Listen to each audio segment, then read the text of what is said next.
بسم اللہ الرحمن الرحیم۔ السلام علیکم مومنین۔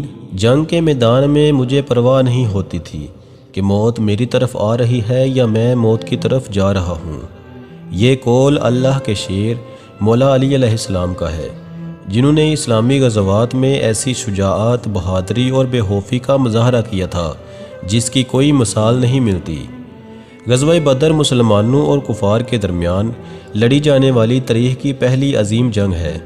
حق و باطل کا یہ معرکہ 17 رمضان المبارک سن 2 ہجری کو مدینہ سے 150 کلومیٹر کے فاصلے پر بدر نامی مقام پر لڑی گئی۔ اس جنگ میں مسلمانوں کی تعداد کفار کے مقابلے میں کافی کم تھی۔ اس کے باوجود مسلمانوں کو مشرکین پر فتح حاصل ہوئی۔ اس فتح کی ایک بڑی وجہ حضرت علی علیہ السلام اور حضرت حمزہ کی ہاس جا فشانی تھی۔ دراصل مکہ میں 13 سال کفار نے محمد صلی اللہ علیہ وآلہ وسلم اور آپ کے صحابہ پر ظلم و ستم کے پہاڑ توڑے اور ہجرت کے لیے مجبور کر دیا۔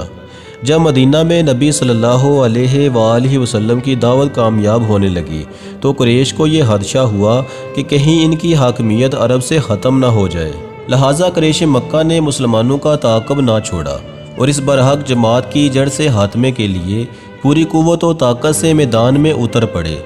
اس جنگ میں مسلمان مجاہدوں کی تعداد 313 جبکہ کفار مکہ کی تعداد 1000 کے قریب تھی۔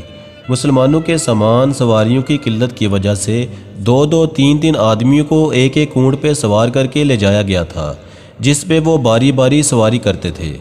بدر کا میدان تھا، دونوں لشکر آمنے سامنے کھڑے تھے۔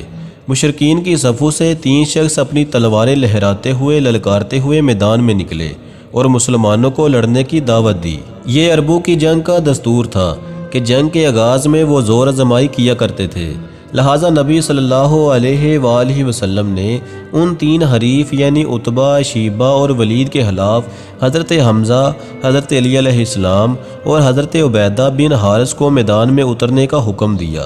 حضرت حمزہ نے چند لمحوں میں ہی عتبہ کو ہلاک کر دیا۔ ولید امام علی علیہ السلام کے مد مقابل آیا۔ ذوالفقار کی دار اور قوت امانی سے برا حیدری بازو کے آگے ولید زیادہ دیر تک ٹک نہ پایا اور اس کا کام بھی تمام ہو گیا۔ پھر حضرت عبیدہ نے حضرت حمزہ اور حضرت علی علیہ السلام کی مدد سے شیبہ کو موت کے گھاٹ اتارا۔ ایک روایت کے مطابق حضرت علی علیہ السلام تینوں افراد کے قتل میں شریک تھے۔ اسلامی لشکر نعروں سے گونج اٹھا اور کفار کے خیموں میں ہلچل مچ گئی۔ پھر دونوں لشکروں کی لڑائی شروع ہوئی اور دیکھتے ہی دیکھتے مسلمان کفار پر غالب آنے لگے۔ کفار مکہ کے پاؤں اکھڑنے لگے۔ حیدر کرار امام علی علیہ السلام کی تلوار دشمنوں پر برق بن کر ٹوٹی۔ وہ فوج جو تمام جنگی ساز و سامان کے ساتھ مسلمانوں کے مقابلے میں 3 گنا زیادہ تھے، ان کا تمام غرور و تکبر میدان میں بکھر کر رہ گیا۔